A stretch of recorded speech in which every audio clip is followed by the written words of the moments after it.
Look, another big bass just popped out. There we go. There we go. All right. Oh, whoa, it's a donkey, guys. Big fat green beanbag. If you want the gills, we got the skills right here at 302 Fishing. Good morning, welcome back to the channel. If you're brand new, you're still hanging around and you haven't already done so, guys, smash that subscribe button, click that notification bell. Give us a big fat thumbs up if you like any of our episodes. Drop a comment below, and of course, follow us on Instagram at 302 Fishing. I got my son is walking here out beyond the trees right here. He asked me during the week, hey Dad, you want to go fishing? I said, absolutely, we'll go fishing. What do you want to do? He says he wants to go catfishing. So we're out here. I'll tell you the name of the pond, or excuse me, the lake. It's Silver Lake. Everybody and their mother comes fishing here. Everybody catches fish. Everybody gets the little fish. We're going for the big fish.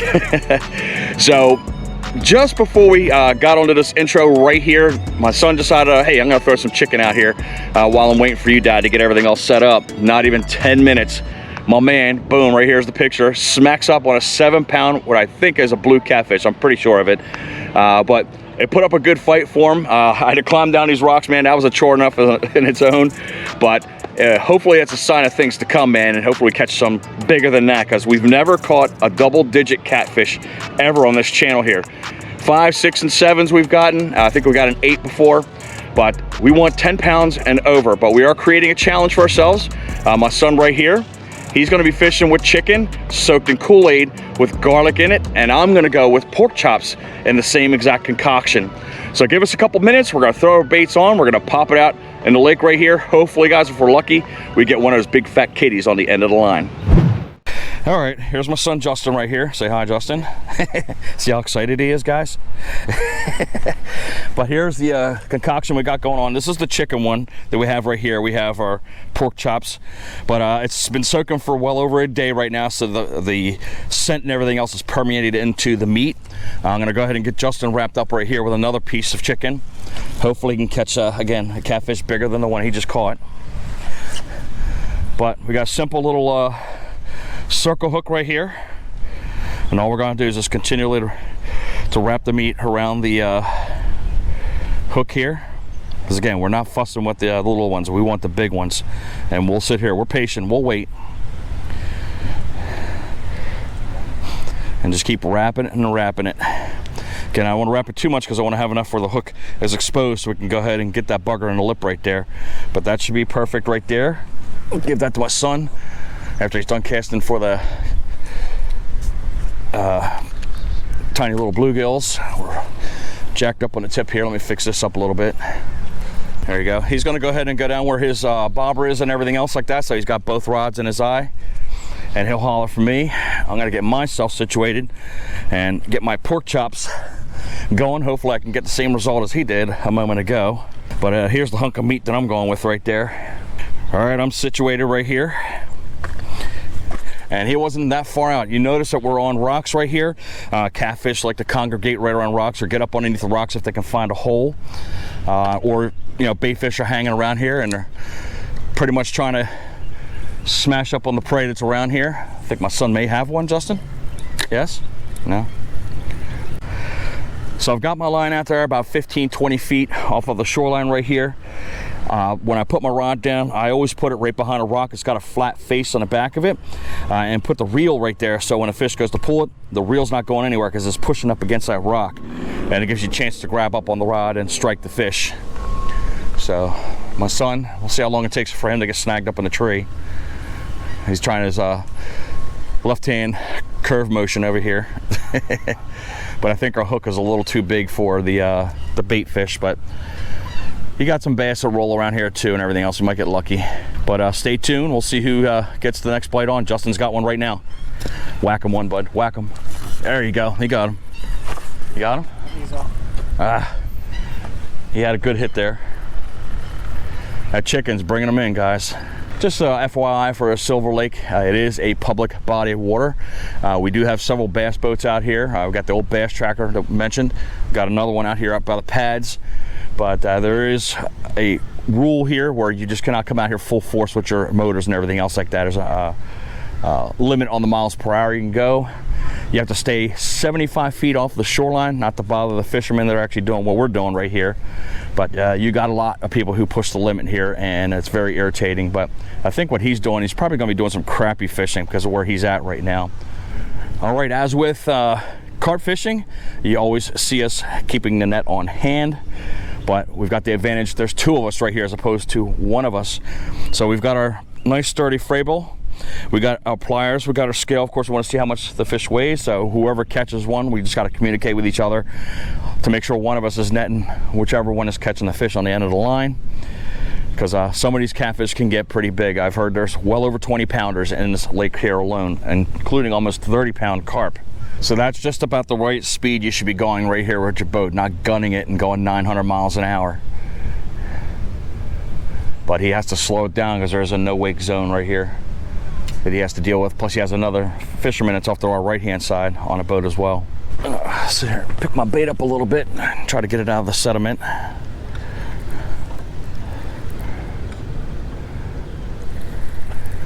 It's been pushed into shore a little bit.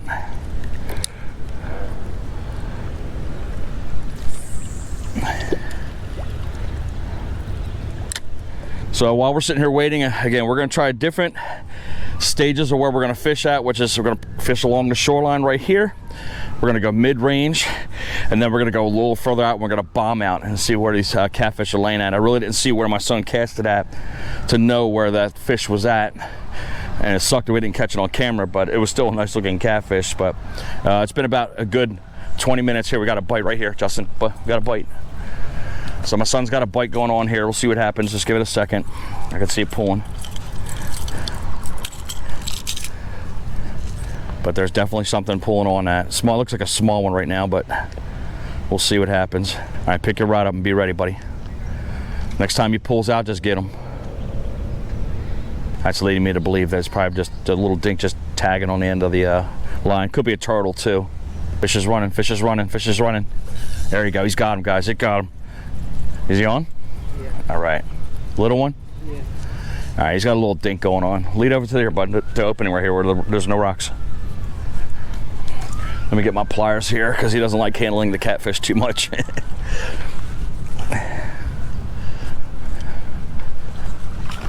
What do we got here? Oh, it's a little mud. All right. Say about a pound, 2 maybe.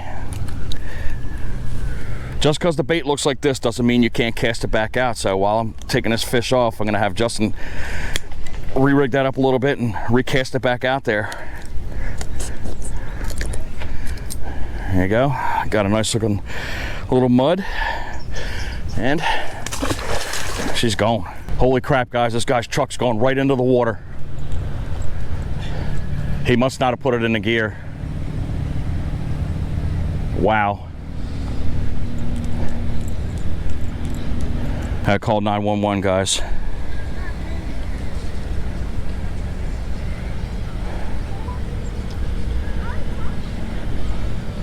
Up. Never mind, he got it. This truck went right into the water right here on the boat ramp on Silver Lake, but he fortunately pulled it out. Yeah, he was almost a goner in the water here. All right, sorry about the call. Yes, ma'am. That was insane. Did you see that? His truck went right into the water. He forgot to put it back into gear, and the truck went rolling into the water. Just now? Just now. Look, he's got 4-wheel drive. Oh. You hear him yelling, oh, shit. Oh. Yeah. Went in the water. Oh. Like literally, he had it all the way up to the front of the cab. That's how far it went into the water. And we were just over there. Wow. Guys, make sure your cars are always in gear. That's not the first time I've seen that happen where trucks go rolling back into the water. But all I heard was, oh shit, and I saw the car just but luckily it looks like he had 4-wheel drive. He got it out of there. These fish are lighting up the chicken right here.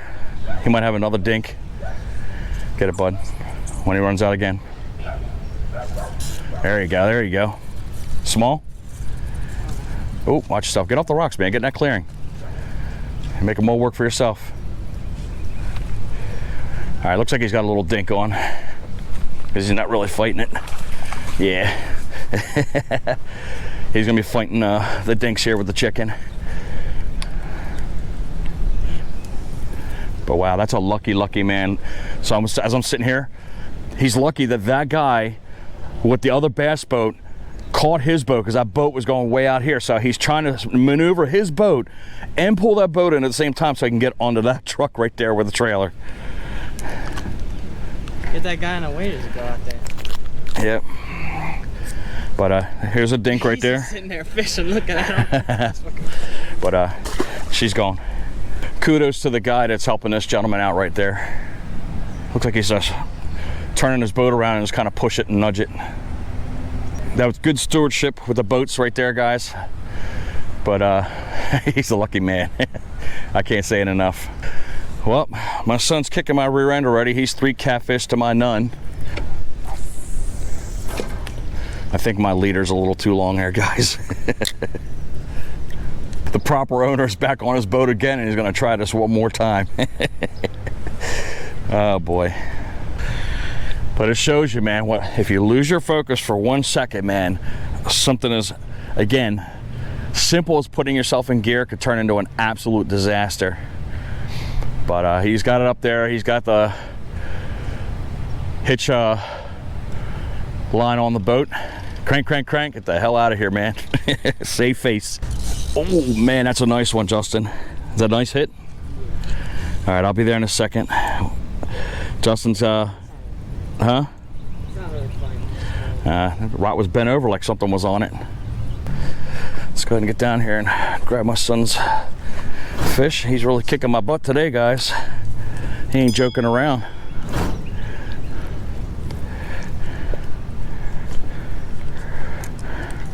But the circle hook's doing its work.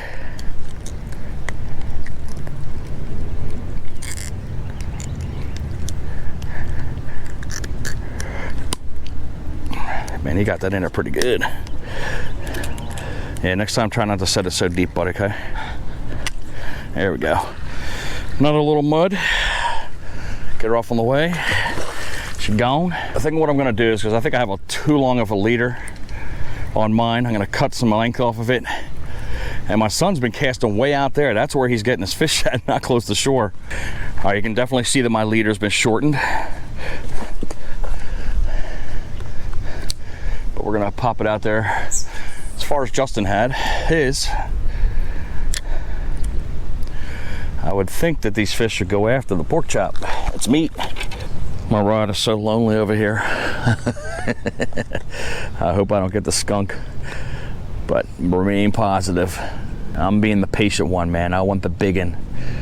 Hopefully that biggin will supersede anything he's caught over here. Justin's got multiple hits already on his bait. I guess they're not used to seeing high-class meat out there with the pork chops. I'll bring mine in just a little closer.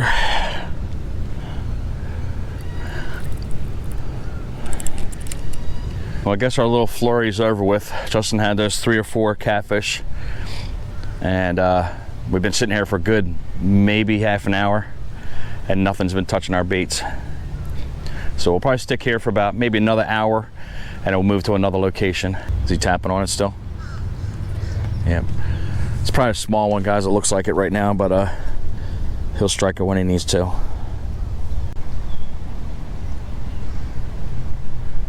I can see his line flip. Oh, he's got it. He's got it. Yes? Yeah. All right.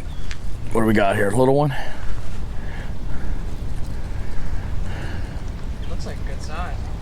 Hold on, we'll see. I'll get up on what is that? Oh, he's got an eel. Look at this, guys. A big old eel. We might use him for some cut bait. What the hell? Ooh. All right, here's what we're gonna do here, guys. You didn't see this, but usually you smack the eel on the ground to kill him. Let the line up a little bit. I'm trying to hold on to the line because he'll wrap up and just tear this whole line up. But we're gonna have to cut the line because he's swallowed the hook pretty good. You can clearly see it's raining out here. We've got a little bit of a downpour right now, so we're gonna head down the road. We're gonna wait a few minutes, and then we're gonna hit another location that you guys seen us on before. I mentioned to you that we caught that eel a second ago. I smacked him on the rocks and killed him. We're gonna use that for cut bait, and like I said, that bait right there is a pretty good striper bait. I seriously doubt we're gonna catch a striper today, but that would be pretty cool if we could catch that species of fish. But no doubt we're gonna have some type of fish hitting on that eel, because again, these fish are opportunistic. They're looking for any meal that comes across to them. But let's wait out the storm and see what happens. All right, so we still got a little bit of a downpour going on right now, but here's our next location right here. It's pretty muddy out here, but I'm hoping we can catch some fish. But it looks like it's just a fast moving storm that's going through, because we just came through a patch where it wasn't even raining at all. I've got the eel. I'm gonna use the head first. I'm gonna just go right through the eyes. And we're gonna toss that out there and see if a little mud guppy will come up and get it. We'll give a little bit of flip right there, right out in the middle of the channel. And we'll let that bait work its magic. My son and I are trying to keep an eye on this cloud right here, but it's going that way, so it might blow away from us. So if we don't have any luck right here, we have one more location that we can go to. It's actually in the middle of a development, and it's a pond. But there's a pipe that's on the end of this pond that actually leads out to this river right here. So crazy stuff flows up into this pond through that pipe. And there's some big catfish sometimes coming through there. And we're gonna try to see if we can pick them up over there if we can't get them here. But I got no doubt that my son's gonna pick up something on a chicken here. Like I said, we are in slack tide, so that's not helping us out right now.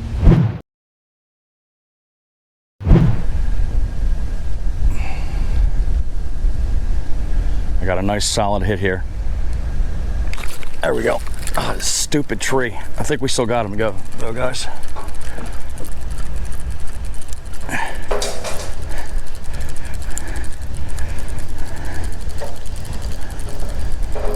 Yep, we still got him. He's a fighter. Oh man, there you go. That's a channel cat right there, guys. I knew there was channel cats in here. Pretty cool looking colors on this guy. Wait till I get him off the hook so you can see him. I knew it by the way it was running that it was a channel cat. But what a pretty looking fish. That's what we really want, because they get to be big too, man. He's croaking. Listen. He's throwing out the code to his buddies, man. Get away, get away. But my skunk is knocked off. There she goes. I think Justin and I are gonna call it. We caught a channel cat, that's what I caught, to get the skunk off.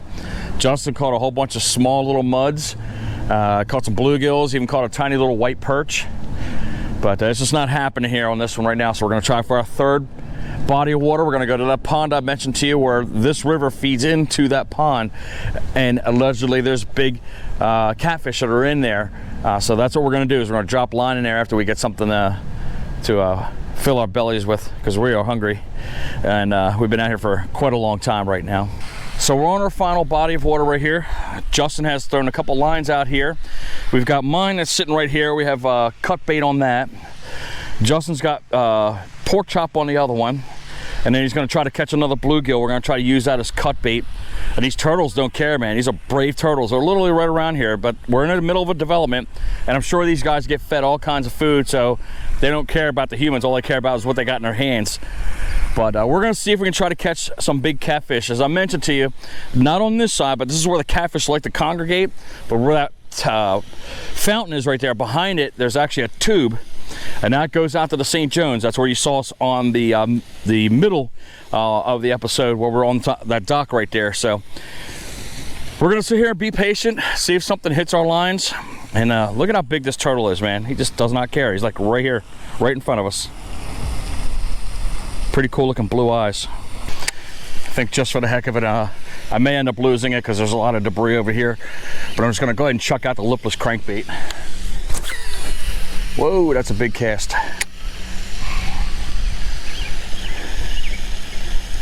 But we're gonna have a little bit of time waiting for the catfish to hit here.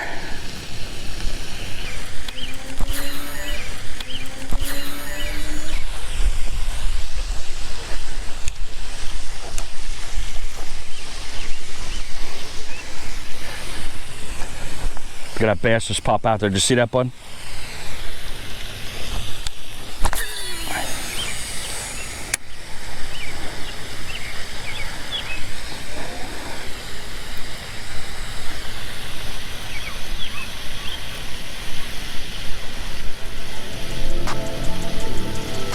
Justin, my rod. Watch. Look, another big bass just popped out. There we go. There we go. All right. Oh, whoa, it's a donkey, guys. Big fat green beanbag. Holy crap. Holy crap. Holy crap. We got a big one. Look at this, guys. Pond monster. There you go, guys. Just screwing around on the shoreline here. Oh my goodness gracious, he shook right out of my hands. Wow. Look at that donkey, guys. Double whammy. There you go, man. Got a twofer. Wow. Grab me grab my pliers, buddy. Oh, never mind, we got it out. Wow, wow, wow, wow. Big fat green beanbag out of a community pond. Holy crap. That's insane. That was the whole plan. We're sitting there talking about two bass that just darted right out of the pipes right here, and I'm sitting there casting a lipless crankbait right along the shoreline, and we banged up on this big old bass. Wow, this fish is pissed off.